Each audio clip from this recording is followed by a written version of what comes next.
Good afternoon. आज का जो हमारा टॉपिक है वो है केमिकल काइनेटिक्स और ये आपको हेल्प करेगा सीयूईटी में। तो चलिए स्टार्ट करते हैं।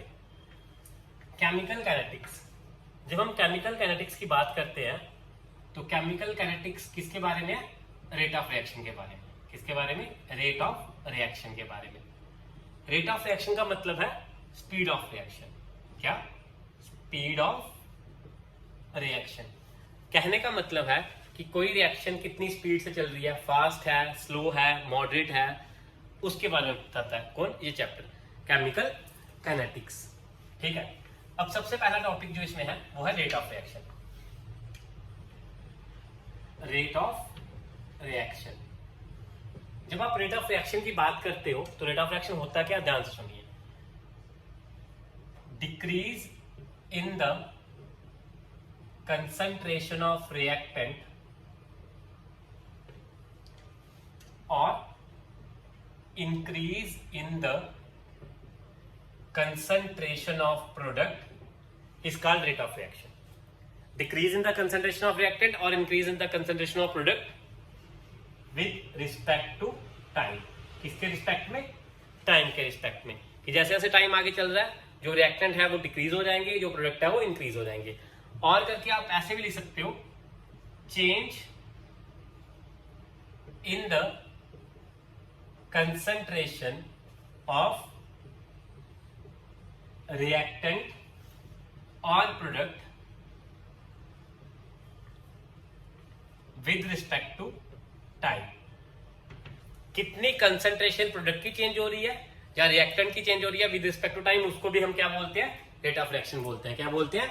Rate of reaction. तो decrease in the concentration of reactant और increase in the concentration of product with respect to time और change in the concentration of reactants और products with respect to time is called rate of reaction. Is called rate of reaction.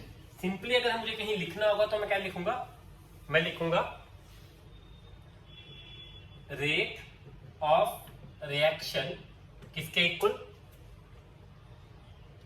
change in the concentration of reactant or product upon time taken। ठीक है। अब बात करते हैं units की। जो units होते हैं, units of rate of reaction, वो आपके होते हैं मोल पर लीटर पर सेकेंड। चेंज इन कंसंट्रेशन वो मोल पर लीटर हो गए और टाइम के सेकेंड हो गए। और करके आप इसको लिख सकते हो मोल, लीटर इनवर्स और सेकेंड इनवर्स। ठीक है। नेक्स्ट और जो इंपॉर्टेंट है वो है इसकी मैथमेटिकल रिप्रेजेंटेशन। किसकी? रेट ऑफ रिएक्शन की। सपोज करिए कोई रिएक्शन कंसिडर कर रहे हैं। Consider a reaction AA plus BB gives us CC plus DD। ये जो आपके स्मॉल ABCD हैं ये आपके कोफिशिएंट्स हैं। जो स्मॉल A B C और D हैं वो आपके कोफिशिएंट्स हैं और जो कैपिटल ABCD हैं वो आपके रिएक्टेंट्स और प्रोडक्ट्स हैं। वो आपके क्या हैं? रिएक्टेंट्स और प्रोडक्ट। मैथमेटिकली अगर मुझे कभी भी लिखना हो तो रेट ऑफ रिएक्शन कैसे लिखा जाएगा? Rate of reaction is given by, कैसे गिवन करोगे? जो कोफिशिएंट है वो डिवीजन में जाएगा, -1/A।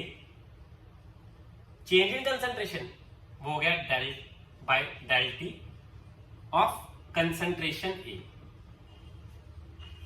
ये देखिए स्क्वायर ब्रैकेट का मतलब कंसंट्रेशन, और अगर मैं इसके अंदर A को लिख दूं तो कहने का मतलब है कंसंट्रेशन ऑफ A की बात हो रही।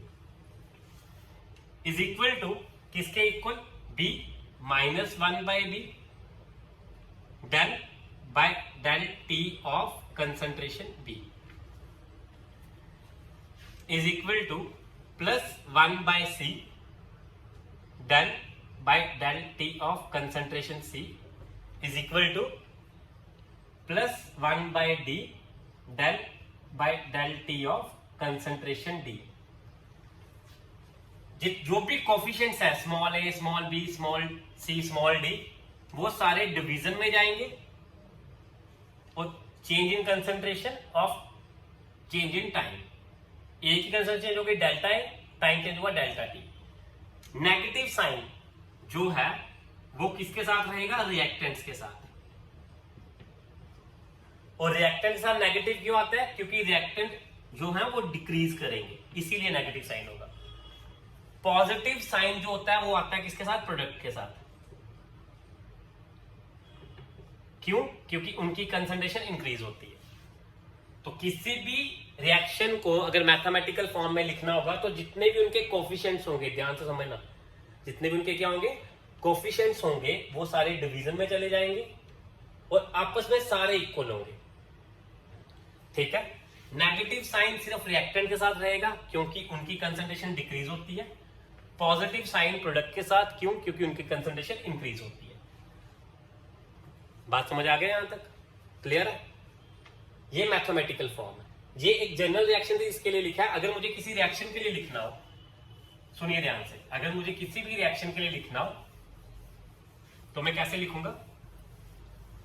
जैसे सपोज करिए कोई रिएक्शन है N2 plus thrice H2 gives us 2 times NH3।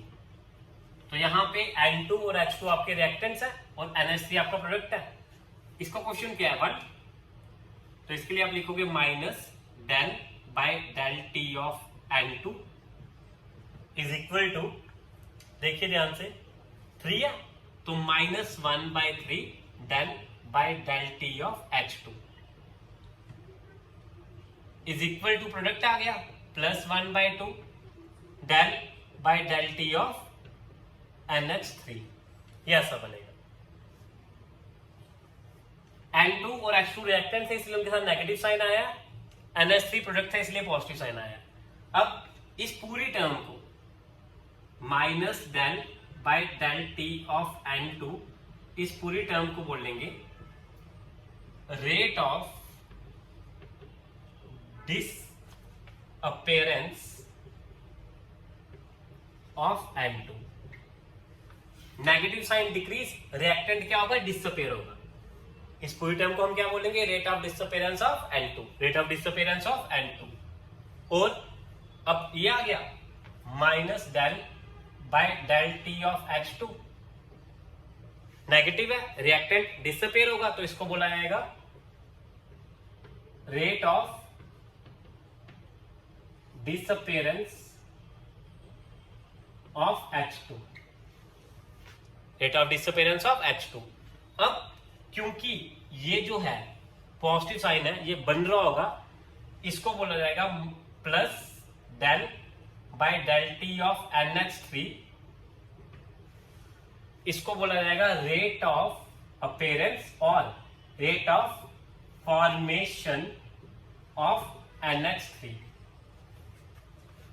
जो रिएक्टेंट होते हैं वो डिसअपेयर होते हैं तो उनको रेट ऑफ डिसअपेरेंस बोला जाता है, और जो प्रोडक्ट होते हैं वो फॉर्म्ड होते हैं तो उनको रेट ऑफ अपेरेंस या रेट ऑफ फॉर्मेशन बोला जाता है। समझ आ गई बात? N2 H2 NH3 रिएक्टेंट है दोनों, नेगेटिव साइन दिख रहा है तो डिसअपेयर होंगे, प्रोडक्ट है पॉजिटिव साइन दिख रहा है तो फॉर्मेशन या अपेरेंस वर्ड यूज करूंगा। बात समझ आ गई यहां तक? क्या यहां तक कोई डाउट है? ठीक है, अब सुनिए आगे ध्यान से। जैसे सपोज करिए, अब इस टॉपिक पे क्वेश्चंस आ सकते हैं, तो एक क्वेश्चन कर रहे हैं इसके लिए। For a reaction N2 plus 3H2 gives us 2 times NH3, the rate of formation of NH3 is 3 into 10 raised to power minus 2 मोल पर लीटर पर सेकेंड। रेट ऑफ फॉर्मेशन दिया, फाइंड रेट ऑफ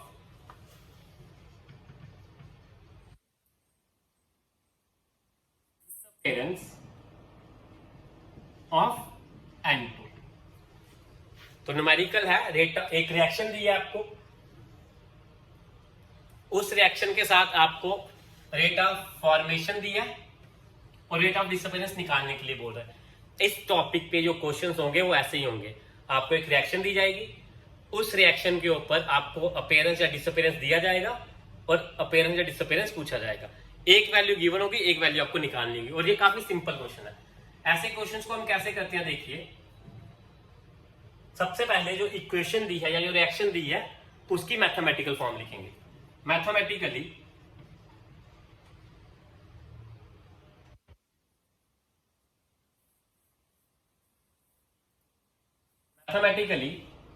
इसको कैसे लिखेंगे, minus del by del T of N2 is equal to minus 1/3 del by del T of H2 is equal to product है तो plus 1/2 del by del T of NH3। ये इसकी mathematical form हो गई। अब एक बात ध्यान सुनना, ऐसे क्वेश्चंस कैसे किए जाते हैं, जो गिवन है उसको कंपेयर करेंगे जिसको निकालना है। मुझे दिया क्या हुआ, फॉर्मेशन, तो मतलब इसकी वैल्यू दी है, और निकालना क्या है, N2, तो मतलब ये निकालना। तो इन दोनों को कंपेयर करेंगे। तो मैं यहां से लिखूंगा implies minus del by del T of N2 किसके इक्वल है, plus 1/2 del by del T of NH3। N2 मुझे निकालना था और NH3 मुझे गिवन दी है, और रेट ऑफ फॉर्मेशन की वैल्यू क्या है, 3 इंटू 10⁻²। तो इस पूरे की वैल्यू मेरे को दी है कितनी, ये। ठीक, अब सुनिए ध्यान से, ये आ जाएगा प्लस 1/2। इसकी वैल्यू कितनी दी है, इस पूरे की, ये है rate of formation of NH3, इसकी वैल्यू है 3 इंटू 10⁻²। तो 3 इंटू 10⁻² मोल पर लीटर पर सेकेंड, तो 3/2 जो होगा तो वो बनेगा 1.5 इंटू 10⁻² मोल पर लीटर पर सेकेंड।